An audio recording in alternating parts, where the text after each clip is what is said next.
अस्सलाम वालेकुम दोस्तों 5 अगस्त साल 2024 आज से तकरीबन 2 दिन पहले बांग्लादेश की प्राइम मिनिस्टर शेख हसीना को ये वार्निंग दी गई कि अगर वो 45 मिनट के अंदर अंदर मुल्क को छोड़कर ना भागी तो उसको कत्ल कर दिया जाएगा। और वो प्राइम मिनिस्टर जो 20 साल से गवर्नमेंट चला रही थी 45 मिनट के अंदर अंदर मुल्क छोड़कर इंडिया भाग गई। पूरे बांग्लादेश में स्कूल और कॉलेजेस को बंद कर दिया गया, इंटरनेट सर्विस को मुकम्मल तौर पर ख़त्म कर दिया गया और इतने ख़तरनाक धरने दिए गए कि 150 से ज़्यादा लोग मारे गए। आइए जानते हैं दोस्तों बांग्लादेश के क्राइसिस को इस वीडियो में।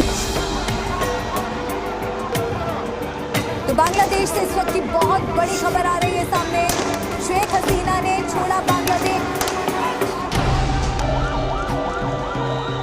दोस्तों 5 जुलाई 2024 को कुछ स्टूडेंट एक पीसफुल प्रोटेस्ट कर रहे थे हाई कोर्ट के एक ऑर्डर के खिलाफ। ये ऑर्डर था बांग्लादेश में कोटा सिस्टम को दोबारा से इंट्रोड्यूस करने के खिलाफ। स्टार्टिंग में तो ये प्रोटेस्ट बिल्कुल पीसफुल जा रहे थे, लेकिन शेख हसीना ने एक प्रेस कॉन्फ्रेंस को अरेंज किया। इस प्रेस कॉन्फ्रेंस में उसने एक ऐसा लफ्ज कहा मुक्तियोद्धाদের नातीपुतिরা পাবে না, তাহলে কি রাজাকারের नातीपुतिরা, जिसकी वजह से स्टूडेंट बहुत ज़्यादा शिद्दत इख्तियार कर गए।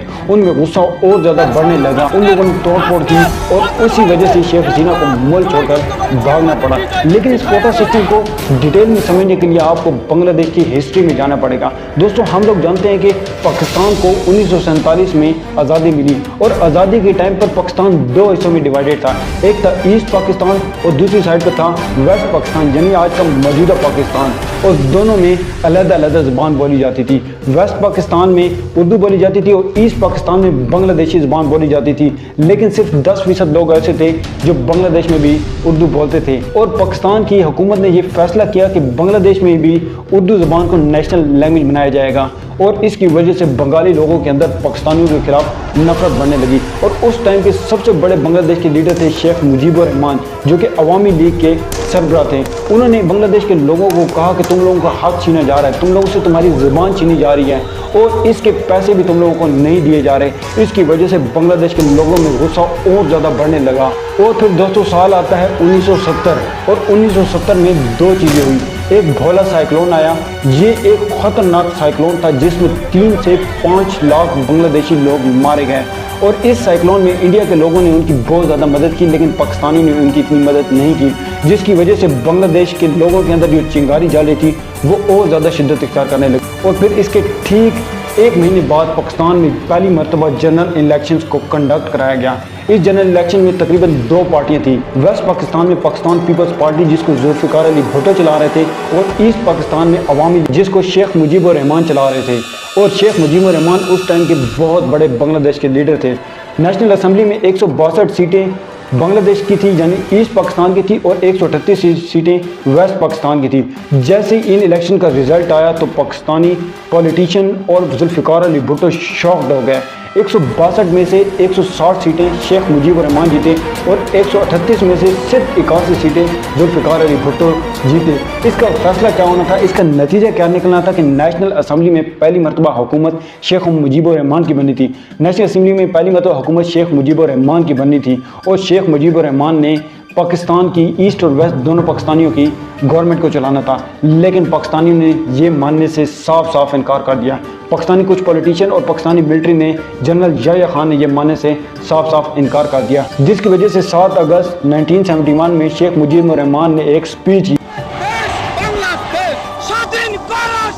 और इस स्पीच के बाद बंगाली लोगों के अंदर जोश और ज़्यादा बढ़ने लगा और वो सड़कों पे निकल आए पाकिस्तानियों के खिलाफ। पाकिस्तान, बांग्लादेश और इंडिया की जंग छिड़ गई और इस जंग में इंडिया ने बांग्लादेश का साथ दिया और इसके बाद बांग्लादेश को आज़ाद कर दिया गया। उन्होंने आज़ादी हासिल कर ली। और इस आज़ादी के बाद शेख मुजीबुर रहमान ने एक तकरीर की जिसमें उसने एक वादा किया कि जिन लोगों ने इस जंग में हिस्सा लिया है उन लोगों को एक स्पेशल कोटा दिया जाएगा बांग्लादेश सिविल सर्विसेज में। और इस कोटे के मुताबिक 30% नौकरियों को उन लोगों को दिया जाएगा जो फ्रीडम फाइटर थे, 10% उन औरतों को दिया जाएगा जिन पर जुल्म हुआ इस जंग के दौरान, और 40% बैकवर्ड डिस्ट्रिक्ट्स को दिया जाएगा, और सिर्फ 20% मेरिट पर नौकरियाँ मिलेंगी। और इसके बाद यही प्रोसेस चलता रहा और 1997 में इसको दोबारा से चेंज कर दिया गया कोटा सिस्टम को, क्योंकि कुछ फ्रीडम फाइटर मारे गए थे। तो अब उनके बेटों और बेटियों को ये कोटा सिस्टम देने लगा। फिर इसके ठीक 10 से 12 साल बाद 2010 में इस कोटा सिस्टम को दोबारा से चेंज किया गया। अब उनके पोते और पोतियों को भी ये कोटा सिस्टम दिया जाने लगा और बांग्लादेश के स्टूडेंट ने इसके खिलाफ हाईली प्रोटेस्ट स्टार्ट कर दिए। बांग्लादेश के हालात दोबारा से ख़राब होने लगे क्योंकि उन लोगों के हकूक़ को खाया जा रहा था। सड़कों को ब्लॉक किया गया, रेलवे स्टेशन को ब्लॉक किया गया, एयरपोर्ट्स को ब्लॉक किया गया और हालत इतने ज़्यादा ख़राब हो गए कि बांग्लादेश की गवर्नमेंट इस बात को पे मजबूर होगी कि इस कोटा सिस्टम को मुकम्मल तौर पर हटाया जाए। इस कोटा सिस्टम को मुकम्मल तौर पर 2018 में हटा दिया गया जब शेख हसीना की हुकूमत थी। शेख हसीना मुजीबुर रहमान की बेटी थी और ये उस वक्त हुकूमत चला रही थी और इसके कुछ साल बाद दोबारा से इलेक्शंस को कंडक्ट कराया गया तो शेख हसीना के ऊपर ये इल्ज़ाम लगाए गए कि ये इलेक्शन फेयर नहीं है, इसमें धांधली हुई है। लेकिन शेख हसीना से मानने से साफ साफ इनकार कर दिया गया। इसके बाद दोबारा से कुछ अर्से बाद कोटा सिस्टम को इंट्रोड्यूस किया गया तो लोगों ने दोबारा से धरना देना स्टार्ट किए गए। लेकिन इसके खिलाफ शेख हसीना ने एक तकरीर की।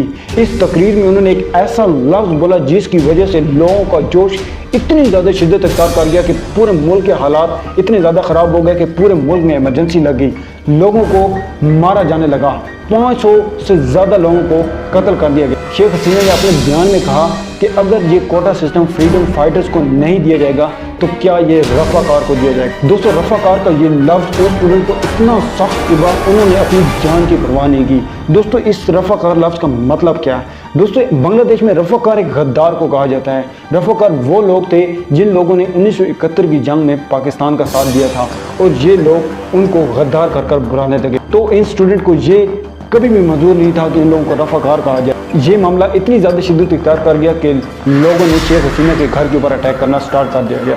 हालत इतने ज़्यादा ख़राब हो गए कि शेख हसीना को मुल्क छोड़कर भागना पड़ा। जैसे शेख हसीना मुल्क छोड़कर भागी तो उनके घर के अंदर अटैक कर दिया गया, मुजस्मों को तोड़ा गया, लोग खाना खाने लगे, तोड़ फोड़ की गई और नारे लगाने लगी और कुछ लोग शुक्राने के सजदे देने लगे। दोस्तों, अब हमें नहीं पता कि बांग्लादेश के ऊपर गवर्नमेंट कौन करेगा, मिलिट्री इसके ऊपर गवर्नमेंट करेगी या कोई दूसरी पॉलिटिकल पार्टी या स्टूडेंट करेंगे। लेकिन दोस्तों, हम इतना जानते हैं कि जब भी एक डिक्टेटर जाता है और दूसरा ज़रूर होता है और ये हमारे साथ कई बार हो चुका है। अल्लाह हाफिज़।